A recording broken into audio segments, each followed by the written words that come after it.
আমার হাজবেন্ডের ছোটবেলার স্মৃতি আপনাদের সঙ্গে শেয়ার করছি।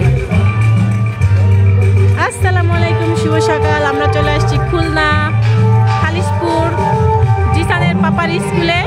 ওদের আজকে 60 বছর পূর্তি মিলন মেলা। আমার হাজবেন্ড যে স্কুলে পড়াশোনা করেছে সেই স্কুলে আজকে 60 বছর পূর্তি পূর্ণ মিলন মেলার অনুষ্ঠানে আমরা অংশগ্রহণ করেছি। ঢাকা থেকে চলে আসছি। আজকের ভিডিওটা আপনাদের সঙ্গে শেয়ার করছি 2024 সালের 27শে ডিসেম্বর। চলে আসছি খুলনা খালিশপুর ঝুট মিলে জিসানের পাপার স্কুলে। এখানে জিসানের পাপা হচ্ছে পড়াশোনা করেছে। তো এইখানে হচ্ছে ম্যাট্রিক পরীক্ষা দিয়েছে জিসানের পাপা, জিসানের চাচারা সবাই, জিসানের ফুপু। তো এটা হচ্ছে শেষ এইবারই, তাই আমরা সবাই মিলে চলে আসছি। আরও আমার ভাসুররা আসছে, মেজো ভাসুর আসছে, বড় ভাসুর আসছে, আমরা আসছি, আমার ননাস আসছে, সবাই আসছি। প্রতিটা ব্যাচের লোক সবাই যে যেখান থেকে সারা বাংলাদেশ থেকেই আসছে। তো এই তো এটা হচ্ছে আমাদের সকালের টিফিন। তো আমরা যে যে ব্যাচের, তো জিসানের পাপা ছিল 96 ব্যাচের। তো এটাই ছিল জিসানের পাপার হচ্ছে স্কুলের শেষ পূর্ণ মিলন মেলার অনুষ্ঠানটা। এই স্কুলটা ভেঙে ফেলা হবে, ফেলে এখানে নতুন কোনো একটা কিছু আবারও শিল্প কারখানা তৈরি করবে। এই যে তানিয়াকে নিয়ে আসছি, ওই পাশে আমার মেজো ভাসুররা বসে আছে, ওই পাশে বড় ভাসুর, আর এখানে হচ্ছে আমাদের ব্যাচে মানে জিসানের পাপার ব্যাচে আমরা বসে আছি। তো এখান থেকে খাওয়া টিফিন শেষ করে আমরা এখন আসছি হচ্ছে ঝুট মিল নদীর সাইডে। নদীর যে সাইডে সেখানে জিসানের পাপা ঘুরে ঘুরে আমাকে সব কিছু দেখাচ্ছিল, ওরা কোথায় গোসল করছে, কোন পুকুরে, বা এখানে কি করছে, খেলাধুলা সব কিছুই তার ছোটোবেলার শৈশব সে আমাদেরকে দেখাচ্ছে, জিসানকে দেখাচ্ছে। আর এখানে একটা বকুল গাছ, বলতেছে জানো ছোটোবেলায় এই গাছ থেকে অনেক বকুল আমরা পেরে খেয়েছি। তো এই তো জিসানকেও পেরে দিচ্ছিলাম আমি একটু। আর এই যে পানির ট্যাঙ্ক, ওখান থেকে ঘুরে টুরে আমরা চলে আসছি। এখন দুপুর টাইম, খাওয়ার টাইম হয়ে গিয়েছে, লাঞ্চের টাইম। তো সবাই এইখানে স্কুলের যে মাঠটা, সেই মাঠটাতে হচ্ছে বসে সবাই খাওয়া দাওয়া করতেছে। তো আমরাও একটা বেঞ্চে বসে খেয়ে নিয়েছি অলরেডি। প্রাইমারি স্কুলের ভেতরটাতে বসেই আমরা খেয়ে নিয়েছি। এখন আপনাদের সঙ্গে একটু ঘুরিয়ে দেখাচ্ছি, ওরা দুই ভাই খেলা করছে। আর এদিকে এই যে আমার মেজো ভাসুর, বড় ভাসুর, আমার ননাস আর আমার হাজবেন্ড, ওরা 4 ভাই বোনের একটু ছবি করে নিলাম। এই প্রথম ওদের একসঙ্গে ভিডিও আপনাদের সঙ্গে শেয়ার করলাম। যাই হোক, আমরা ওখান থেকে চলে আসছি, অনেক রাত হয়ে গেছে, ভিডিও আর নিতে পারি নাই। পরের দিন সকালবেলা বাসায় কুটুম আসবে। তো যেহেতু আমার মেজো ভাসুরও আসছে, সবাইকে দাওয়াত দিয়েছি যে আমাদের বাসায় আসার জন্য। তো বাজার থেকে সকালবেলা টাটকা টাটকা একদম জ্যান্ত চিংড়ি মাছ নিয়ে আসছে। খুলনায় আসছি, আর খুলনা চিংড়ি মাছ না হলে কি হয় বলেন, সুন্দরবন সবাই জানে যে খুলনার সুন্দরবনের মাছ। তাই তো চিংড়ি মাছ ভুনা করব। এখন একে একে সবাই মিলে জলদি জলদি কাজ করা হবে, যেহেতু মেহমান আসবে বাসায়। আর বাড়ির মোরগ আমার বোনের হাতের পালা মোরগ, আমার মেজো ভাসুর আসবে, তাই আমার বোন বলতেছে জবই দে।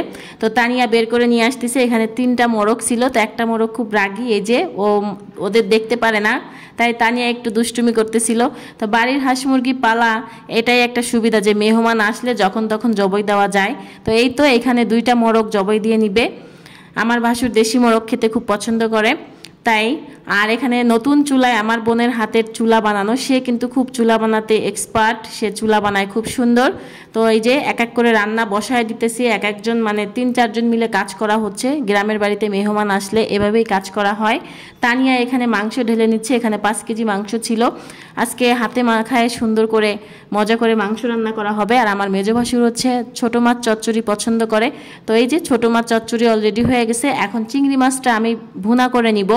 আপনাদের শর্টকাট ভিডিওগুলো দেখাচ্ছি, যাতে বড় হয়ে গেলে তো আপনারা দেখবেন না। এই যে কাঠের চুলায়, মাটির চুলায় কাঠ দিয়ে রান্না যে এত মজার, আর আমার বোনের হাতের বাটা মশলা অসাধারণ রান্না, সব রান্নাগুলাই না খুব টেস্ট হয়েছিল। তো এখানে হচ্ছে নারকেল দুধ দিয়ে চিংড়ি মাছ ভুনা করে নিব মজা করে। এখানে প্রায় 1.5 কেজি চিংড়ি মাছ ছিল। তো একে একে সব আর কি রান্না করে নিতেছি। আর ওদিকে আমার বোনরাও কাজ করতেছে সবাই। ভাইয়াদের আসার কথা ছিল দুপুরবেলা, কিন্তু ভাইয়ারা লেট করে আসতেছে। তা ভাইয়ারা হচ্ছে ভাইয়ার যে কলিগ, স্কুল লাইফের যে ফ্রেন্ডরা, ওদেরকে নিয়ে ভাইয়ারা হচ্ছে সন্ধ্যার সময় বাহিরে খাওয়া দাওয়া করছে, ঘুরতে বের হয়েছে। তো বলতেছে আমাদের আসতে একটু লেট হবে, যেহেতু রাতের বেলায় থাকবে, আমি যেতে দিব না। তাই আর কি সবাই মিলেই আর কি ঝটপট রান্নাটা কমপ্লিট করতেছি। আরেক চুলায় হচ্ছে এদিকে 3টা চুলা ধরাইছি, আরেক চুলায় দেশি মুরগিটা রান্না করে নিলাম। এখন পোলাওটা লাস্টে রান্না করতেছে। পোলাও শেষে এখন হচ্ছে হাতে মাখিয়ে গরুর মাংসটা রান্না করা হবে। তো 5 কেজি গরুর মাংস এই যে ড্যাগের মধ্যে বসায় দিয়ে আমার বোন হচ্ছে ওর হাতের বাটা মশলা দিয়ে সুন্দর করে এই যে একের পর এক আদা রসুন মানে যাবতীয় যত মশলা লাগবে যতটুকু প্রয়োজন ততটুকুই হচ্ছে দিয়ে এখন সুন্দর করে হাতে মাখায় মাংসটা আর কি বসায় দিব। আর আজকে হচ্ছে মাংসটা রান্না করব চুই ঝাল আর হচ্ছে রসুন দিয়ে। খুলনার স্পেশাল যে চুই ঝালটা আছে আপনারা সবাই পছন্দ করেন বা আমরাও খুব পছন্দ করি। এই তো চুলায় ওদিকে বসায় দিছে আর আরেক চুলায় মানে 3টা চুলা অলরেডি চলতেছে রান্না, যে জলদি জলদি রান্না করার জন্য। এখানে হচ্ছে আমার দুলাভাই হচ্ছে খুব পিঠা বানানো এক্সপার্ট, তো সে হচ্ছে তেলের পিঠাটা বানায় নিতেছে। আমরা তেলের পিঠাও বলি আবার পান পিঠাও বলি খুলনাতে। তো এইভাবেই একে একে সব রান্না কমপ্লিট করে নিতেছে। তো এখন প্রায় রাত 8টা বাজে।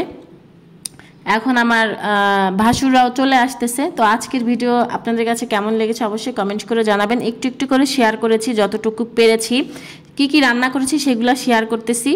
তো আশা করি বুঝতে পারছেন এই ভিডিওটা ছিল আমার ডিসেম্বরের, আপনাদের সঙ্গে শেয়ার করে রাখলাম। আর জিসানের পাপার স্কুলের হচ্ছে শেষ পুণ্যমিলন মেলায় আমরা সবাই অংশগ্রহণ করেছি, অনেক ভালো লেগেছে, দিনটা আমাদের খুব ভালো গেছে। তো জিসানের পাপা অনেক হ্যাপি ছিল। তো সবাই ভালো থাকবেন। আজকের ভিডিও কেমন হয়েছে অবশ্যই কমেন্ট করে জানাবেন। আল্লাহ হাফেজ।